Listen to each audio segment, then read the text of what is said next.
ऐसा क्या हुआ कि भारत के प्रधानमंत्री को अपने देश की नहीं, एक विदेशी टीचर का नाम मन की बात में लेना पड़ा? सोचिए, जिस भाषा को हम बेकार, पुरानी और काम की नहीं कहकर स्कूलों से निकाल रहे थे, उसी भाषा से आयरलैंड के बच्चों की सोच बदल गई। उनकी याददाश्त, उनका फोकस, उनकी सीखने की रफ्तार, सब कुछ यूरोप के टॉप स्कूलों को चौंकाने लगा। भारत से हजारों किलोमीटर दूर एक यूरोपीय इंसान वो कर रहा था जो हम खुद अपने बच्चों के लिए नहीं कर पाए। ये कोई साधारण टीचर नहीं है, ये वो आदमी है जिसने ऊंचा कॉर्पोरेट पद छोड़ा, लाखों की सैलरी ठुकराई और एक ऐसी भाषा के लिए अपनी जिंदगी बदल दी जिसे आज के भारत में भविष्यहीन कहा जा रहा है।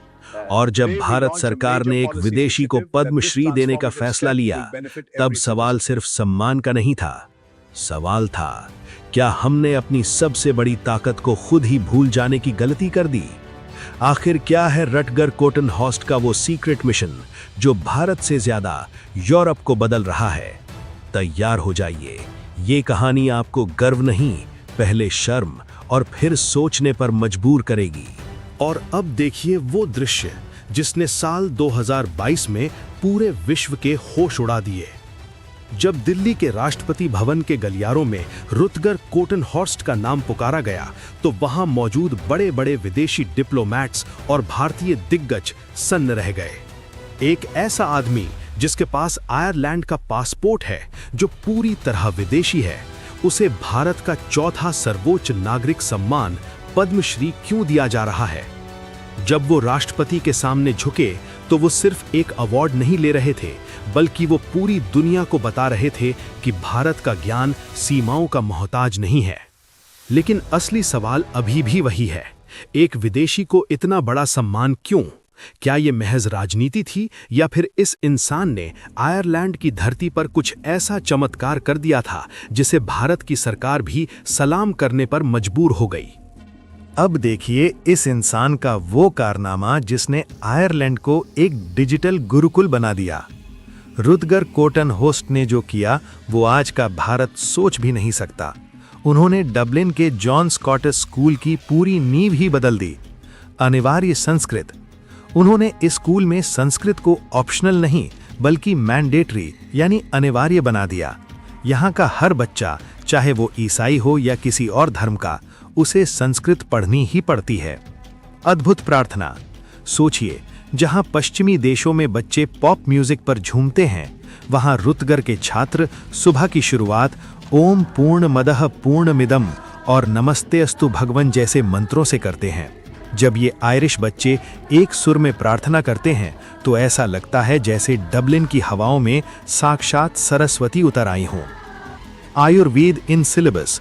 उन्होंने सिर्फ भाषा नहीं पढ़ाई, उन्होंने बच्चों के लिए वेल बीइंग कोर्स बनाया।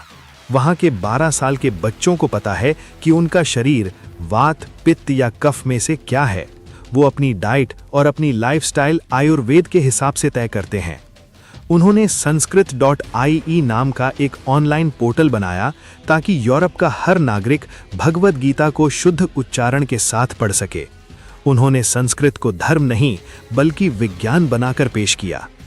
ये सब शुरू हुआ एक ऐसी खोज से जिसने रटकर की पूरी दुनिया बदल दी। 21 साल की उम्र में रटकर गणित के दीवाने थे, लेकिन उन्हें पश्चिमी गणित में वो पूर्णता नहीं मिल रही थी। तभी उनके हाथ लगी स्वामी भारती कृष्ण तीर्थ की वैदिक मैथमेटिक्स। जब उन्होंने उन सूत्रों को हल करना शुरू किया तो उनके होश उड़ गए।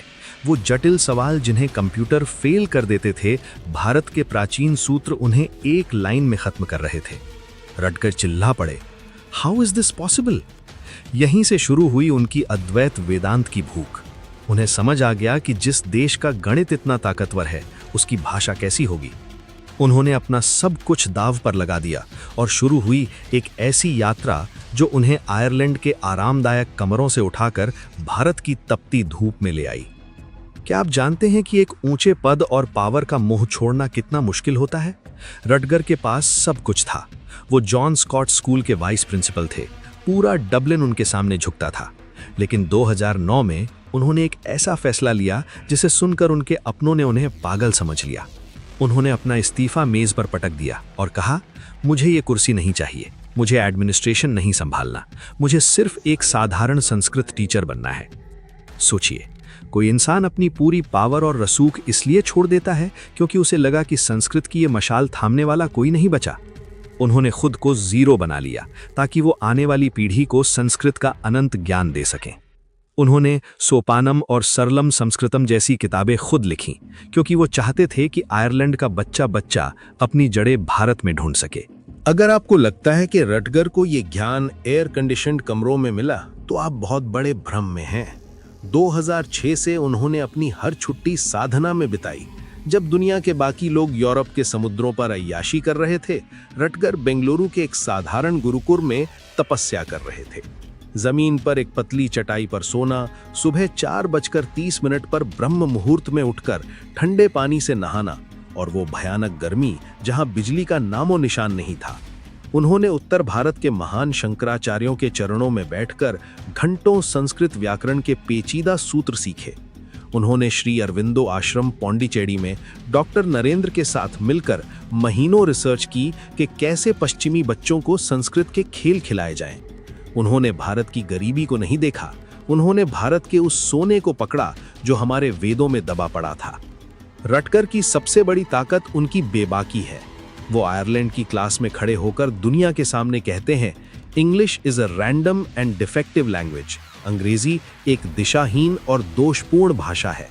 वो बच्चों को दिखाते हैं कि कैसे इंग्लिश के नियम हर 200 साल में बदल जाते हैं। आज का इंसान 500 साल पुरानी अंग्रेजी नहीं समझ सकता, लेकिन संस्कृत, वो कहते हैं कि संस्कृत इनडिस्ट्रक्टिबल है, अविनाशी है। ये कोई साधारण भाषा नहीं, ये ध्वनि का विज्ञान है, साइंस ऑफ साउंड। वो तर्क देते हैं कि संस्कृत का वर्णमाला चार्ट मानव मुंह की एनाटॉमी पर आधारित है। जब एक बच्चा क, ख, ग बोलता है तो उसके दिमाग की नसें सक्रिय होती हैं। उनका मानना है कि संस्कृत के गुण आपके बच्चे के गुण बन जाएंगे, सटीक, सुंदर और भरोसेमंद। आज आयरलैंड के वो गोरे बच्चे कहते हैं, संस्कृत मेरे दिमाग को विशाल यानी बिग महसूस कराती है। क्या ये विडंबना नहीं है? जिस भाषा को हम पिछड़ा कहते हैं, उसे गोरे लोग सुपर ब्रेन बनाने का टूल मान रहे हैं। रुटगर कॉटन हॉस्ट की ये कहानी हमारे लिए गर्व की बात नहीं है, बल्कि हमारे चेहरे पर एक बहुत बड़ा तमाचा है। जरा दिल पर हाथ रखकर सोचिए, आयरलैंड में संस्कृत अनिवार्य है और भारत में इसे कंप्यूटर की भाषा कहने के बावजूद हम इसे स्कूलों से बाहर कर रहे हैं। एक आयरिश शख्स अपनी विलासिता छोड़कर गुरुकुल में तपस्या कर रहा है और हम अपने बच्चों को संस्कृत से दूर भागने पर इनाम देते हैं। रुटगर कहते हैं कि भारत इस वैश्विक ज्ञान का कस्टोडियन है, लेकिन अगर मालिक ही अपनी संपत्ति को कूड़ा समझने लगे तो दुनिया उसे लूटने के लिए तैयार खड़ी है। हमने अपनी जड़ें काटी ताकि हम मॉडर्न दिख सकें, लेकिन रुटगर ने उन जड़ों को आयरलैंड में सींचा ताकि वहां के बच्चे भविष्य बन सकें। दोस्तों, रुटगर कॉटन हॉस्ट कोई साधारण शिक्षक नहीं है, वो एक संदेश है। वो हमें याद दिला रहे हैं कि जो सोना हमारे पास है उसकी पूरी दुनिया दीवानी है। अगर एक विदेशी इंसान अपनी जिंदगी संस्कृत के लिए लुटा सकता है, तो हम अपनी इस विरासत के लिए क्या कर रहे हैं?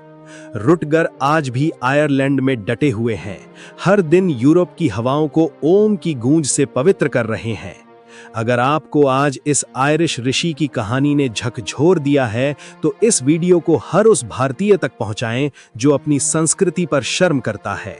उन्हें दिखाएं कि असली विज्ञान हमारे वेदों में है। वीडियो को लाइक करके कमेंट में प्राउड इंडियन और सल्यूट टू रुटगर लिखें। याद रखिए, जब तक संस्कृत है तब तक भारत है, और जब तक भारत है तब तक सत्य जीवित है। जय हिंद, वंदे मातरम।